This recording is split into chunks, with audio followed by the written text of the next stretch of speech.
আসসালামু আলাইকুম রহমতুল্লাহি বারকাতু। আমি আশা কিচেনে অনেক স্বাগত। বন্ধুরা কেমন আছেন? আশা করছি ভালো আছেন। আমরা ভালো নেই বাড়ির সকলে, কারণ অসুস্থতার মধ্যে কদিন ধরে কাটছে।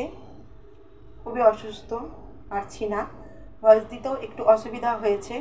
আপনারা একটু মানিয়ে গুছিয়ে নেবেন বন্ধুরা। দারুণ মজাদার একটা ভর্তার রেসিপি বানিয়েছি এবং এটা খুবই উপকারী। দু রকম জিনিস দিয়ে ভর্তাটা বানানো এবং উপকার তো ভরপুর। এইভাবে একবার বানিয়ে দেখবেন, আশা করছি আপনাদের ভালো লাগবে। এখানে বসিয়ে দিয়েছি কড়াই গরম হতে। কড়াইয়ের মধ্যে দিয়ে দেব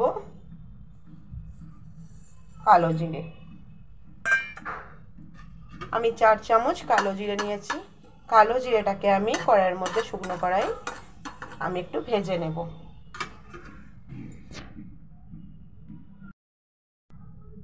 ভাজা হয়ে গেছে, একটা গন্ধ ছাড়ছে, নামিয়ে নেব।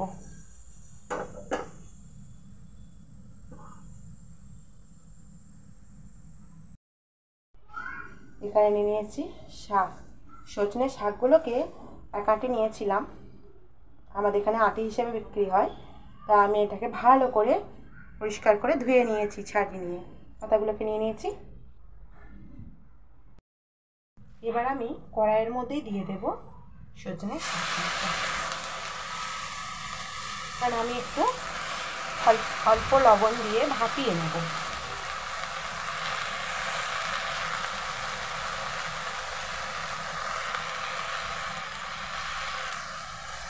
আমাদের এখানে খুবই কম পাওয়া যায়, পেয়েছি যখন ছাড়ি কেমন করে।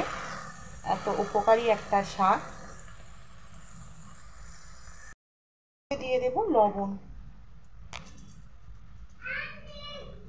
এবার দিয়ে দেব ঢাকা হতে দেব।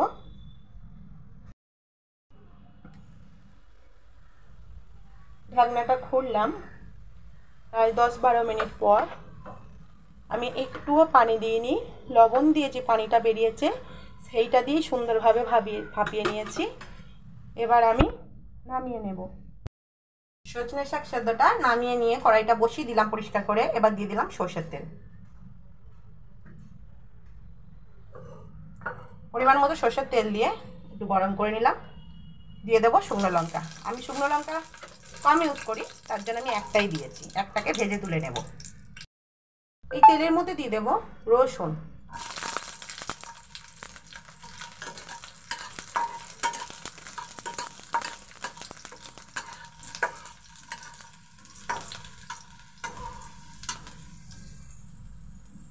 দশ 12 কোয়া রসুন নিয়েছি, সেটাকেও একটু ভেজে নেব, তুলে নেব। দেখুন ভাজাটা হয়েও গেছে, এবার আমি তুলে নেব। রসুনটা তুলে নেওয়ার পর এবার দিয়ে দেব পেঁয়াজ।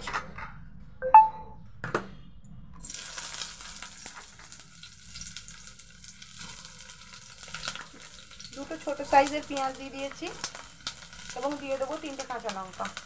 আমি যেহেতু শুকনো লঙ্কা কম ইউজ করেছি, দিয়ে দিয়েছি কাঁচা লঙ্কা। যারা যে যেমন খাবেন সেই হিসেবে দেবেন। আরও বেশি কাঁচা লঙ্কা দিতে পারেন বা আরও বেশি শুকনো লঙ্কা দিতে পারেন।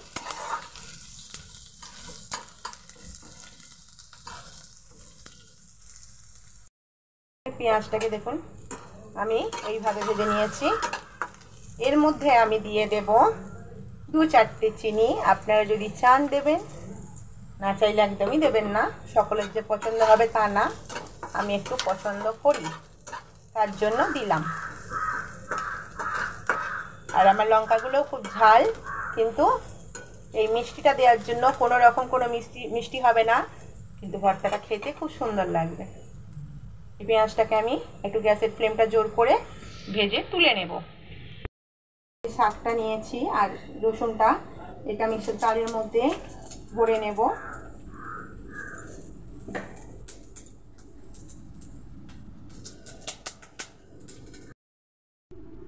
এর মধ্যে দিয়ে দেব কালো জিরেটা, দিয়ে দেব লবণ। আমি শাক সেদ্ধর সময় লবণ দিয়েছি আর লবণ দিইনি, এবার স্বাদ অনুসার লবণটা দিয়ে দেবো এবং পেঁয়াজ ভাজাটা দিয়ে দেবো। সব কিছু উপকরণ দিয়ে দিয়েছি। এবার আমি পেস্ট বানিয়ে নেব। যদি পানি লাগে অল্প পানি দিয়ে পেস্ট করে নেব। এভাবে পিষে নিয়েছি।